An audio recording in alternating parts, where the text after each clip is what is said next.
Okay, guys, thank you for joining. I have two distinguished Chelsea fans, and we're starting this pilot event for CFC podcast. Just want to see, touch minds with our Chelsea fans, see what's going on. I have two respected guests today. I got Charles Iyamu. I call him Coach Conte, 352 formation. And I have Uzoma will be our lawyer in the house, a tactical lawyer. So without further ado, let me give Charles the floor. Charles, introduce yourself real quick. Very easy. My name is Charles. Like you said, big Chelsea fan. Love the team. Love the squad. Let's go. Uzo, Yes, and my name is Uzoma Obi. I've been a Chelsea fan since Jose entered. I'll be honest, I signed up the day that Jose signed up. Once he signed in, at the time I wasn't sure which team I could enter. I wasn't feeling Arsenal because they were kind of wimps. I'll be honest. I was liking their play, but they didn't have that heart. The Chelsea heart was not there. That heart I was looking. Then Man U was winning, and I know one big team we just they win. So I say once Jose signed, I said okay, I don't enter, and it's been a very sweet ride ever since then. wow, that's wonderful. That's wonderful. So without further ado, let's go straight to the meat of the business. First of all, good win, 2-0 yesterday. Charlie, what do you think? What is your preview of that match yesterday? What worked for us? I think it was a fantastic victory for the team. I think keeping in mind the seriousness of the competition right now, you're in the quarterfinals. We have weeded out a lot of the shaft. Now it's time for the big boys. And technically, also, this was an away game, even though the game was played in Spain. So for you to go to for the away game, score two goals, give yourself two away goals, don't concede anything. It was the perfect away game from a results standpoint. From a performance standpoint, the first half, even though we were leading 1-0, there was a 30-minute period there after the first 15 minutes where it looked like we were going to be in trouble if we didn't make some adjustments. And thankfully, we have a coach now who's not afraid to make changes as the game progresses. He doesn't wait till it's too late, and he sees things pretty quickly, and he made that adjustment pretty quickly, and we settled down and got our second goal and won the match. So from a result standpoint, excellent. Can't ask for more. From a performance standpoint, save for about maybe a total of 40 minutes in the entire game, it was very comfortable as well. So I'm very happy. Yeah, Uzo. Yeah, Charles pretty much said it all. We didn't play that well, but at this stage of the game, it's really about the result.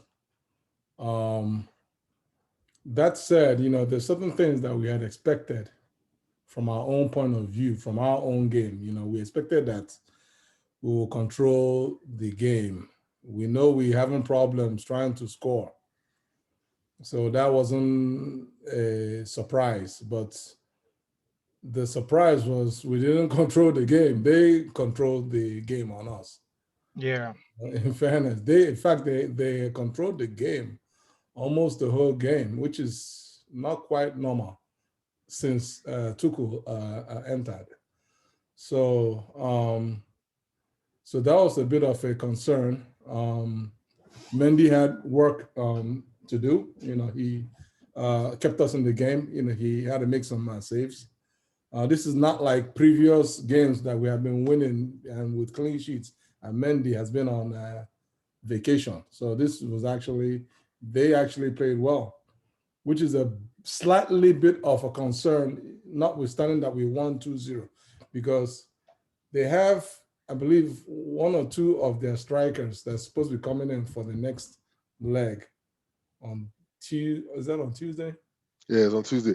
On Tuesday next week. Yeah. So they have, I think, two of their players that would have played, but for whether it was a yellow card or whatever, they missed out. So they will be coming in. So I so think that's let me interject go ahead. there, Uzo.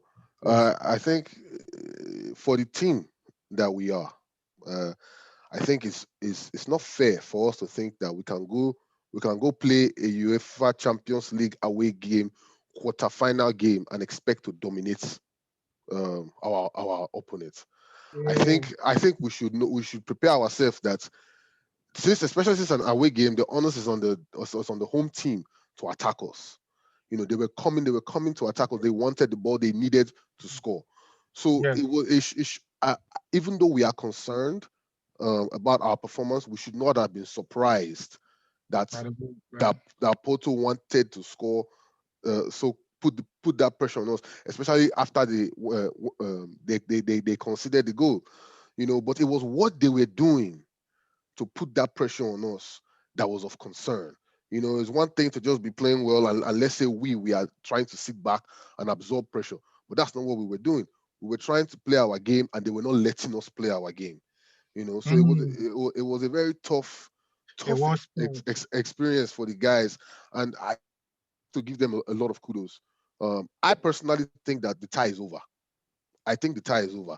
I do not see how, save for a situation like a red card, that will come and ruin the game next Tuesday. I do not see how 11 against 11, this Porto team is going to be able to overcome the two away goals that we have scored. I think we have one leg firmly planted in the semi-final, and we have picked up our second leg to go and plant it Okay. too. But Well, that's good though. That's good. Yeah, go ahead. yeah, I know how Charles feels, but I, I'm one of those that I don't like to count my eggs. Before it's So hatched. yeah, there's some things that they did that are really of concern because the main issue for me is even though that Jorginho was given man of the match, I feel that a Kante Kovacic partnership is this is just a theory of mine. I feel that is a better match against this Porto team because these guys came in and they basically pressed. They were right on top of our Yeah. midfield, and between Jorginho and Kova can wiggle his way out, but Georgie can't wiggle. Georgie more often than not has to pass it sideways or pass it backwards. And so then when he passing it backwards, if we're unlucky and it goes to Aspi, Aspi can't pass. He's just gonna balloon the Yeah. ball. So Who's that's what they'll just target. They'll wait when it gets to Georgie, boom, they'll just enter and then I'm gonna give you guys 20 seconds each. yeah. Man of the So, month. Charlie, man of the month. man of the match yesterday, Yes. I think Christensen. Christensen? Yes, that's my man Oh of the my match. god. That's a shock. All right. Christensen is my man of the match yesterday. I think Rudiger was also very good as well. Okay. Christensen and Rudiger, they were also very good. But Who are you going for? Mason Mount scored a very important goal. Uzo, who are you going for? He says Christensen, defense. Who are you going for? Who's your man of the match? Man of the match, given that we're having problems, trying to score goals, our main problems are goals. So the man of the match, you already know, is Mason Mount. Mason Mount, Oh no. Mason Man, Mount listen, showed going everybody how to strike the ball. You just pick your spot, hit the ball well, laces all the way. If you hit it well and it goes to one corner, I think personally goalie does not have any. There's that no was a goalie that basic has a chance. that was a basic strike from me Something personally. again now. But we have to move uh, on. we So can't wait to we cannot discount the job that the defense did in keeping a clean sheet in that game. Even though yes, Mount scored the goal, we kept them at bay. That's very, very important. After shipping five, the Mendy, the we got to give credit to Mendy. Mendy as Mendy, well though, was yeah, good. Yeah, Mendy was good, but Mendy did a very good Mendy job. made Yeah. routine. It was routine saves. If No, he had no, to he had to make those saves. He had to. He had to. Kepa, If he We cannot if make got, those we got, saves, if we you got you to, take. we got if to you move had on Kepa from, we got to, there, we got to say, move on from Porto right now. you know, Uzo, quick, we have about 8 games to go in the league. And potentially we have about 4 more games in Champions League if we go to the finals. Where do you see Chelsea going from now? Where do you see us going? well, our number one goal really is top four. That's it's always at the it's sad, but that is where we are. And as of right now, to be honest, we're really looking at best finishing fourth because we have, we're in fifth right now. We have a whole bunch of teams that are behind us, and some teams that are in front of us as well. So it's going to be tough. I mean, it will be tough. Is it doable? Yes, it's doable. It's definitely doable, but it will be tough. So that's our best. But then, of course, we have the semifinal FA Cup against City, and which I'm looking forward to actually, because something tells me that I think we might, if we play our game defensively as we've been playing it, I suspect that we might uh, give them one or two things to think about, especially if we score first. Yeah. So I'm looking forward to that game really, at least just Going back to that game, what do you think Tuchel would do? Do you think he's going to come out or he's going to play defense? What do you think tactically he would do against that City game? tactically against City. Um, Tuchel rarely sits back when we don't have a lead. If we have a lead, then he can sit back. When we don't have a lead, he will push. But normally he will play a sort of balanced approach. So he'll sit back and then he'll look to hit them on the break, and whenever we have the chance, we will Mhm. press them as well. So it's not going to be us putting 10 men behind the ball and just waiting and praying. No, I mean we're going to play ball, but it'll be with from a defensive point of view. So with Uzo, what you're saying is top four. You're not looking at top two, but you're not asking for too much top two, but you're asking for Fourth, top four, and going fourth. to the Champions League. Fourth. Charlie, what do you think? Okay. I disagree somewhat, but not a lot, but somewhat with Uzo. I think yes, Man City is going to win the league. That one is beyond our our scope right now. But 2 to 4 is open. We don't want, yes, but West Brom was a setback, but West Brom was a one-off in my opinion. The way we have been playing prior to West Brom, which we also have to remember, West Brom was on the back of an international break as Yeah. well. That's not here anymore. I think we have a very realistic chance of finishing not just in the top four, but behind Manchester City if we continue to play the way we are playing right now. I really think that we Wow. are we are primed for that. Wow. Secondly, the semi-final next Saturday. The only reason I'm worried about that semi-final is because it's going to be on the back of Crystal Palace, FC Porto again on Tuesday, and then the semi-final. Is there going to be any kind of emotional too high to get them back again for the semi-final? If it just comes to just style of play, I think we can play City toe to toe. We can play them. We can play, and just like where I agree with Uzo is Tuchel is not a 10 man behind the ball. He doesn't want any of that nonsense. They are proactive. They want to go and play. They want to press you. They want to get the ball. They want to counter press when they lose the ball. They want the ball and they want quick transitions. They want to go and score. That's the kind of football Tuchel is having us play right now. And that's somewhat what Pep likes too. But Pep likes more control with possession. Tuchel does not care about control. He just wants the ball and wants to go, he wants the quickest route to your goal. Pep wants a lot more control, a lot more passes, set the tempo and all that. So we are similar with Man City in that we both like the ball, but we are Yeah. different in what we try to do with the ball when we have it. So it'll be a very interesting game, but I like our chances. The other semi-final is Leicester Southampton. they are playing for the right to lose the final, in my opinion. Yeah. So so Look at so confident. so whatever happens with us and Man City, we are going. That whoever takes that game, which I hope it's us. That's a trophy right there for us. Oh, Now the wonderful. now the Champions League. My great uncle Jose Mourinho used to say, once you get to the quarterfinal, you start smelling the final, right? And once you can, once like we have one leg in the semi-final, we have picked up our second leg, we're almost there. Look at all the other teams left in it right now. Let's say PSG, Bayern, which they are fighting themselves right now because only one can make it there. Mm. PSG, let's say PSG comes, Madrid overcomes Liverpool, and then maybe we have Man City again if they can get their act together against Borussia Dortmund. Am I really worried about any of those teams? No. I give us just as good a chance as any of them. Now, if Bayern was going to make it to that semi-final with a fit Lewandowski, okay, I would say, okay, no wala, now let's give it to them again. Let them go and take it.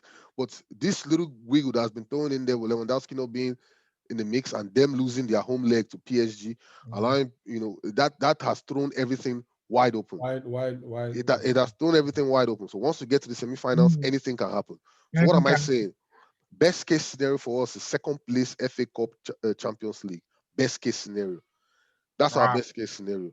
Worst case scenario is no top four, lose semi-final out of Champions League. That will be Out of out of, heartbreaking. That will be out of Champions heartbreaking. League. It, That it, will won't- be it won't heartbreaking. it won't be it will be heartbreaking, but it won't be the end of the world because we have seen enough from Tuchel right now to show that Wow. next season we are going to be formidable. Hmm. Wow. So well, guys, you said it. You said it all. What we got to do. What we got to do is we got to look at right now. Uzo is saying fourth place. Let's see how Man City goes. He's a little bit not overzealous like Charlie Conte. So let's see how it goes. The next question is a little bit. So many Chelsea fans have come up with answers to this, but I want to hear from you, starting with you, Charlie. During Tuchel's reign, who has been Chelsea's best player? Okay, I'm not going to give you the answer that you are looking for, because I've made this comment before on our forum. The best thing that Tuchel has done to us is he has created a system where everybody in the system is interchangeable. That when you don't have anybody playing, you don't pine for that player. Say, I wish to say we get this person today. Everybody who has come into the system and has adapted to the system so far. At the beginning of the reign, it was Hudson Odoi was the main guy, putting in sparkling uh, uh, performances week in, week out. Then it became Christensen being the linchpin of the defense when Thiago Silva was out with his injury, and Rudiger as well.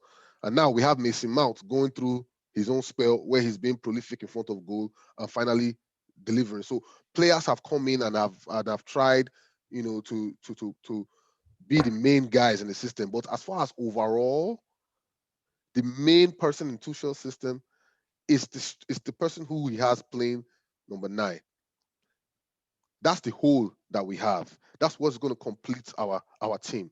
The fact that there's nobody who has really staked the claim to that position makes it interesting for us to talk about weekly. Like, who do we want there? One week we say no, let's put Werner, let him run through the lines, let him come and play interchange with the other two number 10s. The next week, Kai, let's put Kai, false 9, let him drop deep and play from deep. The next week we want Giroud there, let him Exactly. go hold the ball, experience. The next week we have some of us are pining for Tammy, youthful exuberance, blah blah. We haven't resolved that He's position. 9. So to me, the player of the season after post Tuchel is really the system. But the most important cog, That's a Thing is political that the politics answer. most now, Charles. important, the most All this I important, don't know whether you're running for office. the most important cog is the number 9. Is the number 9. We need How to can get that we how resolved. can we give the most important player to a You haven't answered company that doesn't the even question. exist? That's the question, Charles. You just I gave you an explanation. Now. I explained why. I gave you an explanation. I think Uzo, what he's trying to say, I think we haven't given stake to, he said number 9. For me personally, you guys know where I stand with number 9 situation. We need to be there. But for you, Uzo, who has been your man of the moment on that picture? yeah. So I mean, I agree with Charles in that this season there isn't any one player that you can point to and say this has been our guy. Uh, Personally, my most favorite Chelsea player, even the last time that we won the league, the last 2 times actually, is Kante. You understand? That's always been my main man. But as we all know, uh, injuries have hurt him.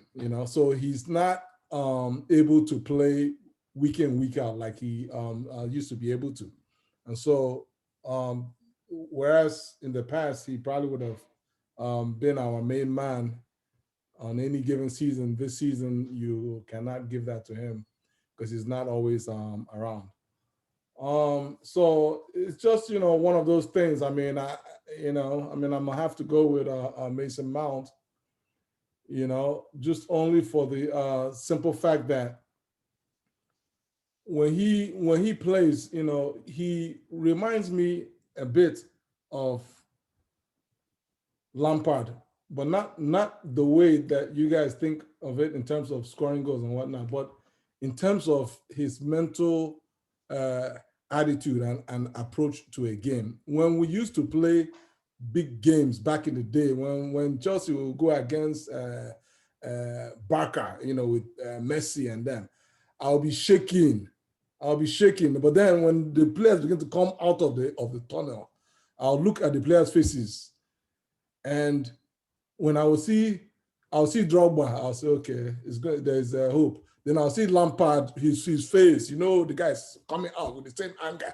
He's not there to play games. He will pull up his hair and socks, the sharp, and you know that he's not ready for work. That's with Mason Mount. Mason Mount has obviously he's young, but I can see that inside him. He has that attitude that that on any given day he will leave everything on the field. It might not be his best day, but whatever he left on the field for you on that day is all he had on that day. And that is why I feel that obviously this year we haven't had that one excellent player that would have, so in the absence of that, that's who I actually go for. Is I don't. Charlie, it seems it's a familiar pattern for the past, since Hazard left, we haven't had that main man to win. For example, last season the player of the year was Willian. Mm-hmm. Willian. Kovacic was who the club gave it to. Yeah, Kovacic it was I think a few years ago it was Willian, but it was Willian Kovacic. But so we haven't had that main man. You understand? So I hope you say Mount. Charlie say there's someone there's invisible number 9 is the man. I've seen a player of the season on that picture. So last, we're rounding this up. The last thing I wanted to find out from you, Uzo, first of all, is we have a big game against Crystal Palace this Saturday, a must-win game. What from the opposition corner? What do we see there from Crystal Palace? Well, Crystal, we already know it's a derby game. I mean, they're waiting for us. We played them earlier in the season. We won 4-0. But I don't know if you remember that game where we actually didn't play well. But somehow we just managed to win the game 4-0. When we play them, it's always going to be a tough game. The last year that we that we won the league under Conti, Crystal Palace actually beat us at the bridge 2-1 that year. I remember the game because that loss actually put us in a bit of a bad spell. I made Tottenham begin to now catch up to us. So Crystal Palace, we know what they'll do. Their manager is Hudson right here. So you know what the old man is all about. 4-4-2. It's going to be two banks of four. That four in front of the back four are midfielders. It's not like the wingers. Hard-working midfielders to close down the spaces and make life tough for our guys. Then he's going to have Zaha. I don't know if Zaha is fit. If he's fit, Zaha will start, and maybe the Ghana boy as the other striker. So and they will defend well and try and catch us on the counter. But I mean we should get the 3 points. I mean we have more than enough to overcome them, to create, find gaps and so on and so forth. So So what are you expecting? Scoreline? Scoreline. We've been struggling to even score 2 goals. So you know what? I'm just gonna pull one out of the back of my whatever and say we'll win 3-0. 3-0. Wow. 3-0. I don't know how it's a miracle, but the miracle is happening. Finally, we haven't scored 3 goals in one game since Tuchel entered. So yes. So I'm just gonna say 3, and by God's grace, it will actually happen. Charlie. Okay. What are we expecting from Crystal Palace? I've watched Crystal Palace a lot lately, and from the half season on. While Hodgson sometimes likes to play the 2 banks of 4 and 2 strikers and all that, where he has made a mistake lately is the 4 players that he puts in midfield. Now he plays Ebereze on the left, and he plays Jordan Ayew on the right, and then he plays Riddleworld, that midfielder, and I forgot the other. Yes, those 2 guys in center mid, and then he plays Zaha and Benteke up top. Those 2 center mids are terrible. They are terrible. Work rate wise, Eze and Ayew, they are not going to be able to do it defensively. The problem we're going to have is their transition. When Ibere and Zaha go on that left side and want to find Benteke, that's the only problem we'll have. Other than that, their midfield is porous. Their center backs are aging, and their full backs are not that great at all. If he plays that lineup, if he's foolish enough to play that lineup, we'll probably have 70% possession and we will win the game going away 2-0. We shouldn't forget. I think what you guys didn't mention is Crystal Palace is good aerially. Well, I was getting there. They have to have the ball to be able to put those crosses in, and we are going to be playing with 3 center backs as well. We're going to play with 3 center backs, and our center backs are no slouches in the air, either. So we will give Benteke a good run for his money, but the crosses have to come. So if they want to overlap with Van Aanholt on his side and on Ebereze's side, we are doubled up over there because we will play Rhys James and as Piliqueta, unless Tuchel decides to give Odoi some playing time out there. But I don't, because of their 2 center midfielders. That is their weakest link. Those guys, they are slow, they are lumbering, they are not good on the ball. They are not going to be able to control possession. We are going to dominate possession on Saturday. Now, if he changes formation and he starts the Ghana boy in midfield, what's his name? Schlupp. If he adds Schlupp as a 3rd midfielder and maybe pulls out Benteke and leaves only Zaha up top, then we will have a tougher game. If he plays Zaha and Benteke up top with Eze and Ayew out wide with those 2 slow midfielders, they are dead and buried. We'll win. Wow. Dead and buried with a nail. Well, thank you guys for this. We really appreciate. We're looking forward to this Saturday. And any parting words or parting words before we wrap it up? Any parting words? 20 seconds. I mean, I don't know. I mean, I'm always hoping for for the best. This year really is about finishing fourth, trying to win a trophy. There was a stat that I saw that under Roman that we haven't gone 2 straight years without winning at least one trophy. So last year we didn't win a trophy. So this year we have to win one. Okay, Charlie, real Uh, quick. I just hope that by the next time we do this, if it's not us, if it's somebody else, that we are looking forward to an FA Cup final and a Champions League semi-final. That's it. Wow, wonderful. Thank you guys for joining. Really appreciate it. And let's do this again. Thank you. All All right. right, thanks. Peace.